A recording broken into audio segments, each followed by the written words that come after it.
Why don't you use your camera to scan the dead body, 47? Throat markings indicate a rare, short-lived plant poison killed him. Spread shows time of death Zachary at around was 10 shopping for o'clock New last Wellingtons night. last night. Not exactly what you would expect from someone suicidal. You do know your poisons, 47. A hidden door. Zachary's suicide note.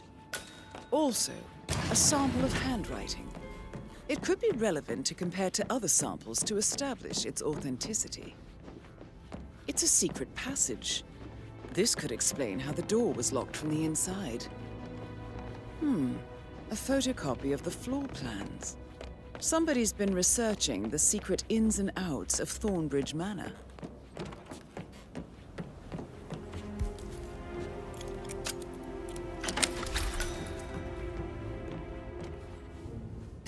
Painkillers. Lethal if you use enough of them. But not the poison used to kill Zachary. Of course, Madame Carlyle doesn't know that. Are you considering to frame the butler, 47? Zachary's diary. This is big. He was about to confess to the world that he and Alexa murdered their older brother Montgomery 46 years ago. And apparently, Mr. Fernsby helped make the murder look like an accident.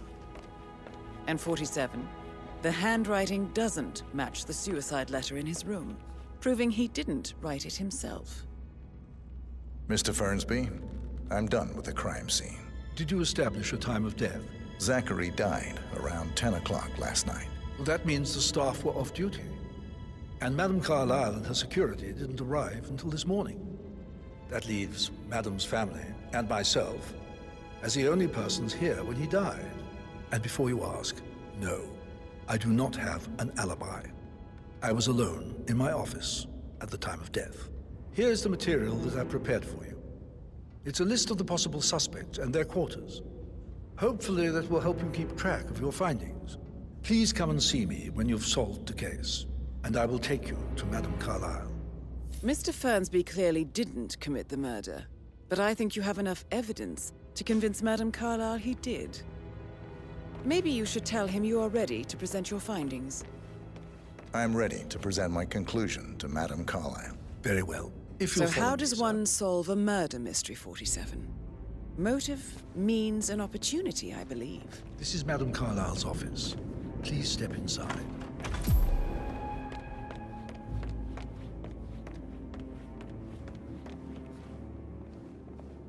So, Mr. Whitmer, you've reached a conclusion.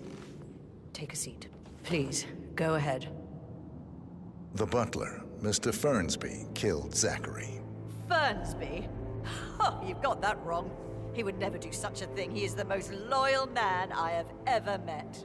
I found pills in his office that matches the poison that killed your brother.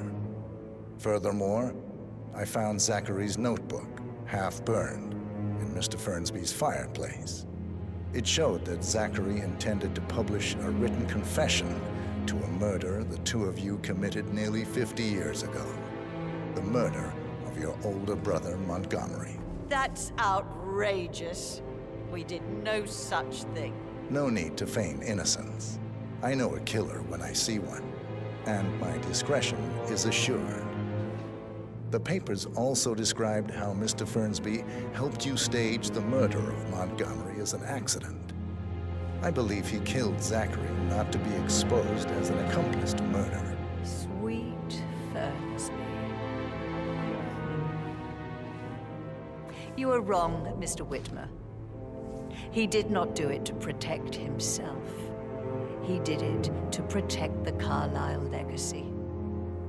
Mr. Fernsby, like myself, understands that sacrifices must be made to secure stability and prosperity.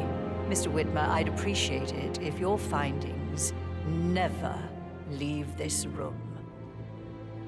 I understand Fernsby's actions, and there is no need for them to have more consequences than they already have.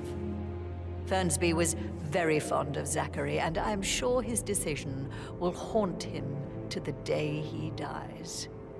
About your reward, have you considered an amount? I'll send you an invoice. Thank you, Mr. Whitmer. I trust you'll see yourself out. I need some privacy.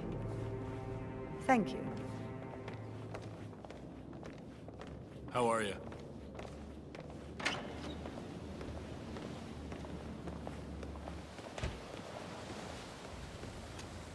I know, Oliver, I know. Emma Carlyle. Oh! You startled me. I was just, I don't know, thinking about Zachary. He spent most of his life in here with these plants. Not much of a life, is it? Well, anyway, I'll be outside if you need me. If you'd excuse me.